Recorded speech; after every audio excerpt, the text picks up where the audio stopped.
فرمایا وَإِذَا سَأَلَكَ عِبَادِي أَنِّي فَإِنِّي قَرِيب، محبوب جب میرے بندے آپ کی بارگاہ میں آ کے میرے بارے میں پوچھے نا تو ان سے کہہ دینا میں ان کے قریب ہی ہوں،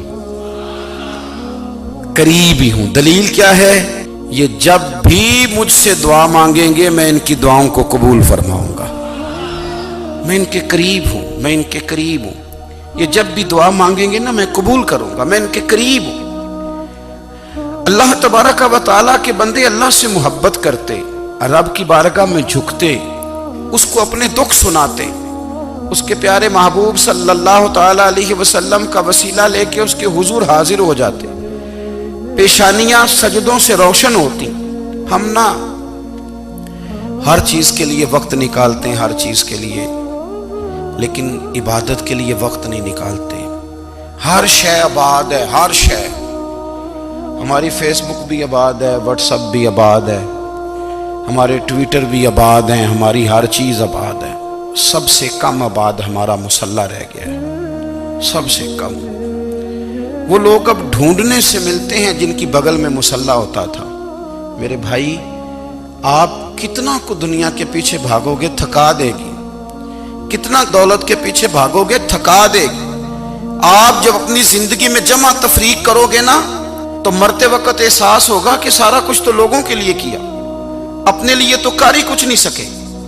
اور ہم عبادت کے معاملے میں بہانے بازی بھی کرتے ہیں۔ ہم کہتے ہیں اوہو رزق کمانا بھی تو عبادت ہی ہے نا، تو میں حلال روزی کے لیے جا رہا ہوں، یہ بھی تو عبادت ہے نا۔ میری طرح کے لوگ کہہ دیتے ہیں کہ میں سویرے اٹھ کے مدرسے میں کچھ اسباق دیکھتا ہوں تو یہ بھی تو عبادت ہے، میں بیان کرنے کے لیے مطالعہ کرتا ہوں تو یہ بھی تو عبادت ہے نا، اتنے لمبے سفر کر کے ملک میں دنیا میں گھومتا ہوں تو یہ بھی تو میں عبادت ہی کر رہا ہوں۔ اب اسپیشل نفلوں کے لیے وقت کس طرح نکلے، اسپیشل کر کے تسبیح میں کیسے چلاؤں، میں سارا کچھ ہم بہانے بنا لیتے ہیں نا۔ میرا سوال یہ ہے کہ یہ ساری باتیں صحابہ کو، نبی کریم کو، دیگر لوگوں کو بھی تو پتہ تھی نا، لیکن آپ غور تو کریں 23 سال حضور کو وقت ملا، مختصر وقت ظاہراً تبلیغ کرنے کے لیے، پوری دنیا میں دین بھی پھیلانا ہے۔ گھر میں 11 ازواج ہیں، 4 بیٹیاں ہیں، ان کی اولادیں، سارے کام کاج بھی دیکھنے، لیکن سیدہ طیبہ طاہرہ حضرت عائشہ صدیقہ رضی اللہ تعالیٰ عنہ فرماتی ہیں سارا دن تبلیغ کرتے، ہر غلام کے دکھ سنتے، گھر میں آتے تو اپنے گھر والوں کا خیال کرتے، کام میں ہمارا ہاتھ بٹاتے۔ قربان جاؤں، کہتی ہیں زمانہ سارا سو جاتا لیکن آمنہ کے لال مصلی بچھا لیتے۔ دنیا سو گئی، ساری سب سو گئے، جو خدام تھے، وہ جو غلام تھے وہ سو گئے۔ صحیح مسلم میں لفظ ملیں گے، سیدہ پاک فرماتی ہیں او میرے نبی کے غلاموں، میں نے یہ رنگ بھی دیکھا ہے کہ حضور نے اتنا کھڑے رہے، اتنا قیام کیا، اتنا قیام کیا کہ مقدس پیروں میں ورم آ گئے، سوج گئے پیر، اتنے بڑے۔ دل پہ ہاتھ رکھ کے نہیں بتا سکتا کہ میرے کبھی نماز میں پیر سوج گئے، کوئی نہیں بتا سکتا۔ بچوں کی روٹی کماتے تھک گئے بات الگ ہے، ہم سیر کرنے گئے تو تھک گئے بات الگ ہے، لیکن عبادت میں یہ بھی تو مسلم شریف ہے نا، یہ بھی تو دین ہے نا، یہ بھی تو حضور کی سنت ہے، یہ بھی تو وہ چیز ہے جو کریم کی آنکھوں کی ٹھنڈک ہے۔ سیدہ فرماتی ہیں پیروں میں ورم آ گئے، اور ساری رات ہی حضور نے نماز پڑھی اور ایک ہی آیت بار بار دہرائی۔ مسجد نبوی میں بلال حبشی نے فجر کی اذان دے دی اور حضور ابھی مصلی پہ تھے، کریم فارغ ہوئے، میں نے عرض کی یا رسول اللہ صلی اللہ علیہ وسلم آپ کے تو صدقے اللہ اگلے پچھلوں کے گناہ معاف کرے گا، تو آپ اتنی آہوزاری کیوں فرماتے ہیں؟ آپ تو شفیع ہیں، آپ تو انبیاء کے امام ہیں۔ تو حضور نے فرمایا عائشہ تم نے گنوایا ہے نا میرے اللہ کی مجھ پر کتنی رحمت ہے، افلا اکون عبدا شکورا، فرمایا اگر اس نے اتنی نعمتیں دی ہیں تو کیا میں اس کا شکر گزار بندہ نہ بنوں، میں شکر گزار بندہ نہ بنوں اس کا؟ پھر اگر اتنی نعمتیں اس نے دی ہیں، مجھے اتنا نوازا ہے، تو پھر میں اس کے سامنے سجدے نہ کروں؟ او میرے بھائی، بڑے قابل فخر لوگ ہیں ہم کہ ہم نبی پاک کے غلام ہیں، ہم قابل فخر ہیں کہ نبی کریم کے غلام ہیں، کیا کبھی اس غلامی کے شکرانے میں بھی 2 نفل پڑھے کہ یا اللہ تیرا شکر ہے تو نے ہمیں حضور کا غلام بنایا ہے؟ یاد رکھیں کہ اپنی روحانی زندگی کو آباد کریں، استغفار پڑھیں، تسبیحات کریں۔ حضرت عبداللہ ابن عمر رضی اللہ تعالیٰ عنہ حضرت عمر کے صاحبزادے، مکہ مکرمہ میں ان کی قبر ہے۔ میں نے جب انہیں پڑھا تو مجھے ان سے بڑا پیار ہو گیا، لیکن آپ کو پتہ ہے وہاں جا کے کسی شخص کا مزار تلاش کرنا یا پوچھنا ایک مشکل کام ہوتا ہے۔ تو ایک دفعہ میں مکہ شریف میں حاضر تھا، تو ایک گاڑی والا ڈرائیور مجھے کہنے لگا کہ مولانا میں آپ کو جانتا ہوں، مجھے آپ سے محبت ہے، ایک بات بتاؤں آپ کو؟ میں نے کہا بتاؤ۔ کہنے لگے حضرت عبداللہ ابن عمر کی قبر دیکھنی ہے۔ میں نے کہا یہ تو نہیں کہہ رہا، یہ کسی نے بندوبست کرایا ہے، یہ اللہ نے تیرے دل میں بات ڈالی ہے، یہ ہو گیا، تو لے چل مجھے۔ حضرت عبداللہ ابن عمر کو نبی پاک نے فرمایا تھا راجل صالح، یہ نیک بندہ ہے، یہ متقی آدمی۔ حضرت عبداللہ ابن عمر رضی اللہ تعالیٰ عنہ سیدنا فاروق اعظم رضی اللہ تعالیٰ عنہ کے صاحبزادے ہیں، اور ان کی ہمشیرہ سیدہ حفصہ رضی اللہ تعالیٰ عنہ حضور کی زوجہ محترمہ۔ ایک دن اپنی ہمشیرہ سے کہنے لگے کہ نبی کریم صلی اللہ تعالیٰ علیہ وسلم گھر میں آئے نا، اور اگر حضور غم امت میں پریشان نہ ہوں، طبیعت کو حشاش بشاش دیکھو، تو ذرا پوچھنا تو صحیح حضور کا میرے بارے میں کیا خیال ہے، پوچھنا تو صحیح کہ کریم کی بارگاہ میں میرا کیا مقام ہے، میرے بارے میں حضور کیا فرماتے ہیں۔ اب بہن کو کام بتائے، اور بتائے بھی بھائی، اور پھر بہن وہ کام نہ کرے، یہ تاریخ میں ہوتا نہیں۔ حضرت عمر فاروق رضی اللہ تعالیٰ عنہ کی صاحبزادی ام المومنین رضی اللہ تعالیٰ عنہ فرماتی ہیں کہ میں تو بس منتظر تھی، انہوں نے تو کہا تھا نا کہ اگر تم حشاش بشاش دیکھو تو بات کرنا، لیکن حضور تشریف لائے، میری باری تھی، میرے گھر تشریف لائے، کھانا پیش کیا تو فوراً میں نے عرض کی حضور ایک بات پوچھنی تھی۔ تو حضور نے فرمایا پوچھئے۔ میں نے عرض کی حضور میرے بھائی عبداللہ ابن عمر کے بارے میں آپ کا کیا خیال ہے؟ نوجوانوں میری بات پہ غور کرنا، میرے بھائی کے بارے میں آپ کا کیا خیال ہے؟ تو نبی کریم صلی اللہ تعالیٰ علیہ وآلہ وسلم نے میری طرف دیکھا، اور پھر حضور زیر لب تھوڑا مسکرائے، اور بریلی کے امام کہتے ہیں کہ حضور مسکرا دیتے تھے نا تو جو بڑا دکھی ہوتا تھا وہ بھی ہنس پڑتا تھا۔ اب سوال پیدا ہوتا تھا کہ پھر تو اس مسکراہٹ کے لیے انتظار کرنا پڑتا ہوگا کئی مہینے کہ حضور مسکرائیں تو رونے والے ہنسیں، تو اعلیٰ حضرت فرماتے نہیں، انتظار نہیں کرنا پڑتا، یہ مسکراتے رہنا تو حضور کی عادت ہے۔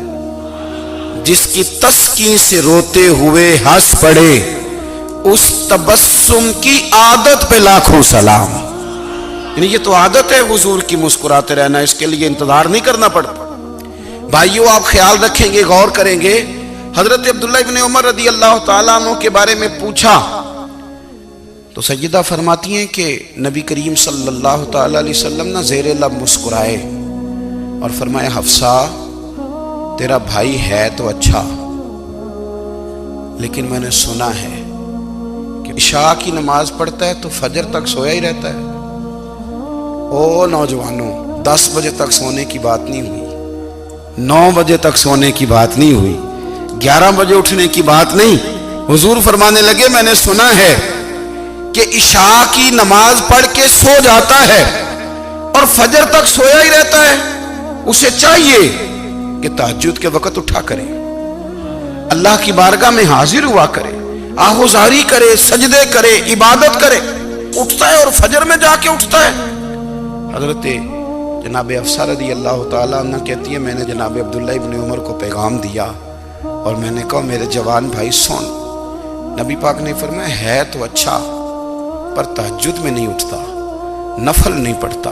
او میری ملت کے جوانوں، مزہ نہیں آ جاتا جب ساری دنیا سوئی ہو، ساری دنیا، اور بستر بھی گرم ہو اور نیند بھی پورا غلبہ کر رہی ہو، اور اچانک گھنٹی بجے دماغ میں، آنکھ کھلے، گھڑی پہ نظر پڑے، 3:30 4 بجے کا پیغام گھڑی بتائے، اور کوئی چڑھتی جوانی والا اٹھ کے وضو کرے، اور جب وہ مصلی کھول کے بچھائے تو مدینے والے محبوب کہتے ہیں کہ ہر نماز پہ رب ثواب دیتا ہے، اور جو اٹھ کے تہجد کی نماز پڑھے اسے دیکھ کے تو رب مسکراتا ہے، جو اس کی شان کے لائق ہے، جو اس کی شان کے لائق، وہ مسکراتا ہے، خوش ہوتا ہے کہ میرا بندہ تہجد میں اٹھ گیا، وہ مسکراتا ہے۔ کاش ہماری صبحیں کبھی اپنے مالک کے نام ہو جائیں، کاش کے صبح۔ حضرت ابو الحسن رحمت اللہ تعالی علیہ حضرت معاذ ابن جبل رضی اللہ تعالیٰ عنہ کے پاس بیٹھا کرتے تھے، فرماتے ہیں ان سے جو پیار بڑھا تو پھر میرا مصلی سے بھی بڑھ گیا۔ تابعی ہیں، فرماتے ہیں صحابی رسول سے محبت ہوئی تو ذکر سے بھی ہو گئی، پھر درود شریف سے بھی ہو گئی، محبت ان سے بڑھی تو پھر اللہ نے مسجد کا پیار بھی بڑھا دیا۔ آپ فرماتے ہیں کہ میری ہر وقت بھی یہ چاہتی تھی کہ بس اللہ اللہ کروں، بس اللہ اللہ کروں، بس نہ میں ذرا تھوڑی جان چھڑاؤں لوگوں سے، کوئی 10 منٹ ملے تو میں کوئی 4 نفل پڑھ لوں، میں تھوڑا سا نہ بچوں لوگوں سے، اور مجھے تسبیح ملے تو میں نہ کچھ 400-500 دفعہ استغفار پڑھوں، سبحان اللہ، الحمدللہ، اللہ اکبر، لا حول ولا قوت الا باللہ، میں نہ تسبیحات پڑھوں۔ فرماتے ہیں کہ بچے تھے گھر میں 6-7، غربت تھی، کام ملتا کوئی نہیں تھا، اور میں کام چور نہیں تھا، کام ڈھونڈتا تھا، پر اللہ کی قدرت کے کام نہیں ملتا تھا۔ فرماتے ہیں کہ میں نے ایک دن اپنی اہلیہ سے کہا کہ آج میں پھر جاتا ہوں کام ڈھونڈنے، تو میری بیوی بڑی فرما بردار تھی، پر اس دن نہ غربت کے ہاتھوں تنگ آ کے کہنے لگی آج نانا کوئی تو چیز لے کے آیا، تو مجھ سے بچوں کی بھوک نہیں دیکھی جاتی، یہ سب روگاں دا روگ محمد جس دا نام غریبی، کنڈ بلا کے لنگ جاندے نہیں دوست یار قریبی، آج نہ کچھ لے کے آیا تو میں بچے لے کے چلی جاؤں گی۔ شیخ فرماتے ہیں کہ میں بڑا پریشان گھر سے نکلا، پر میں نے صبح سے لے کے زور تک کام ڈھونڈا، کام ملا کوئی نہیں، تو میرے دل میں خیال آیا چلو کام نہیں ملتا تو اللہ اللہ تو کرے نا، چلو بندوں کی مزدوری نہیں ملتی تو رب کریم کی عبادت ہی کرتے ہیں۔ فرماتے ہیں کہ میں نے نا فرات کے پانی سے وضو کیا، نہر کے، شدید دھوپ تھی، ساتھ ریت تھی اور ریت تپ رہی تھی، میں نے اپنا رومال وہیں مصلی کے طور پر بچھا لیا، اور فرماتے ہیں کہ زور سے لے کر عصر تک نماز پڑھی، دھوپ بھی پورے زور پہ، پر میرے سجدے کا ذوق بھی پورے زور پہ۔ فرماتے ہیں سورج بھی چمک رہا ہے اور رب کی عبادت کا ذوق بھی پورے زور پہ، میں سجدہ کروں تو پھر میرا اٹھانے کو جی نہ چاہے۔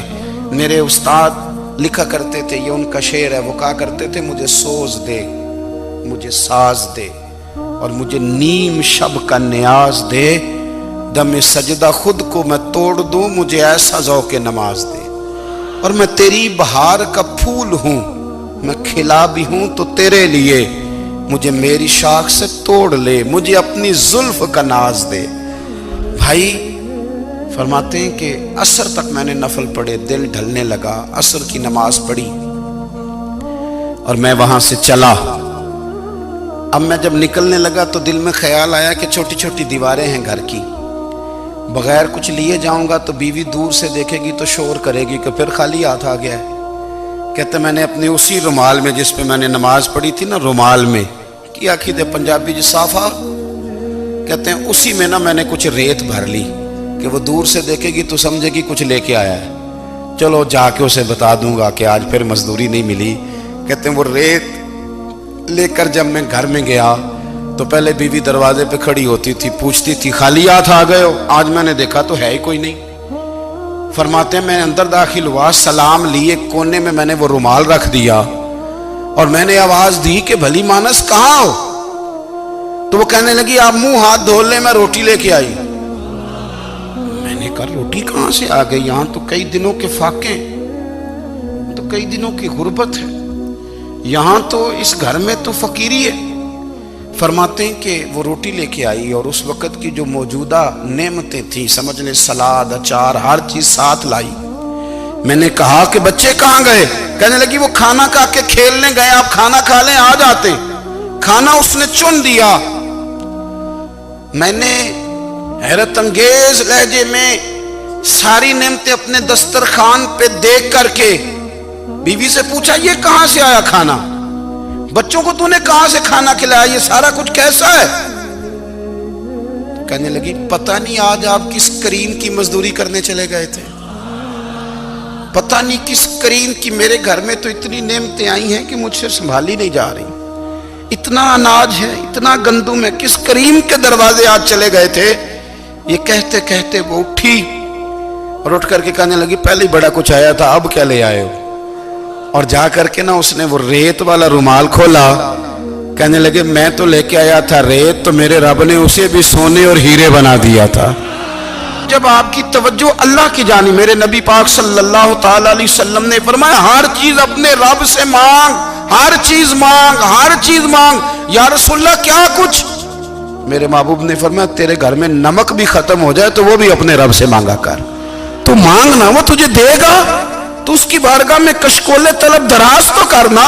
اور ترمذی شریف میں عجیب لفظ ہیں، رسول کائنات نے فرمایا، رب کریم فرماتا ہے جب میرا بندہ ہاتھ اٹھاتا ہے نا تو مجھے حیا آتی ہے کہ میں خالی کیسے لوٹا دوں اس کے۔ اتنے بڑے بادشاہ کی بارگاہ میں دعا کی بڑی طاقت ہے۔ میرے نبی پاک نے فرمایا دعا مومن کا ہتھیار ہے، دعا مومن کا، دعا مومن کا۔ حضور نے فرمایا تقدیر کو سوائے دعا کے کوئی چیز نہیں بدل سکتی، دعا مومن کا ہتھیار ہے، یہ کافر کے پاس کوئی نہیں، یہ ہتھیار ہے مومن کا۔ اللہ کرے آپ کو سمجھ آئے، پھر سنیں، کئی بار کہہ چکا ہوں یہ ہتھیار ہے۔ کافر کے مقابلے میں جو تیرے پاس سب سے بڑا ہتھیار ہے وہ دعا ہے۔ دعائیں کرانی چھوڑ دی، کرنی چھوڑ دی، لینی چھوڑ دی۔ حضرت سیدنا انس بن مالک رضی اللہ تعالیٰ عنہ فرمایا کرتے تھے میں نے وہ رنگ دیکھا ہے جب حضور دعا مانگتے تھے اور حضور کی مقدس آنکھوں میں آنسو بھی ساتھ ہی بہا کرتے تھے، میں نے وہ انداز دیکھا ہے۔ بھائی اپنا مصلی کا، عبادت کا، وظائف کا، اللہ اللہ کا سلسلہ اس کو مضبوط کریں، اپنی دعاؤں کے تعلق کو مضبوط کریں۔ دعائیں بڑے انقلاب برپا کر دیتی ہیں۔ ہم تھوڑے تھوڑے نا جب سے خشک ہوئے ہیں نا، خشک، اور میری تو جماعت ہی صوفیاء کی جماعت تھی، ہم تو داتا علی اجمیری کی جماعت سے، ہم تو خواجہ اجمیری کی جماعت سے، ہم تو شیخ احمد فاروق سرہندی کی جماعت سے، ہم تو صوفیاء کی جماعت۔ ہماری جماعت نے بھی وہ تعلق جو ہمارے بزرگوں نے بنایا تھا۔ بزرگ اللہ کے قریب کیسے جاتا ہے؟ تو ہمارے یہاں نا بہت سارے لوگ کہتے ہیں جی نظر ہو گئی تو کام ہو گیا۔ بھائی جو بخاری مسلم میں طریقہ ہے نا اللہ کا قرب پانے کا، وہ تو نفل ہے۔ نبی کریم علیہ السلام نے فرمایا بندہ نفلوں کے ذریعے رب کے قریب جاتا ہے، اور اتنا قریب جاتا ہے کہ پھر اللہ اس کی زبان بن جاتا ہے، اللہ اس کی آنکھیں بن جاتا ہے، کان بن جاتا ہے، ہاتھ اور پیر بن جاتا ہے۔ تو یہ تو عبادت ہے، یہ تو اللہ کی بارگاہ کی حاضری ہے جو آپ کو اللہ کے قریب کرے گی۔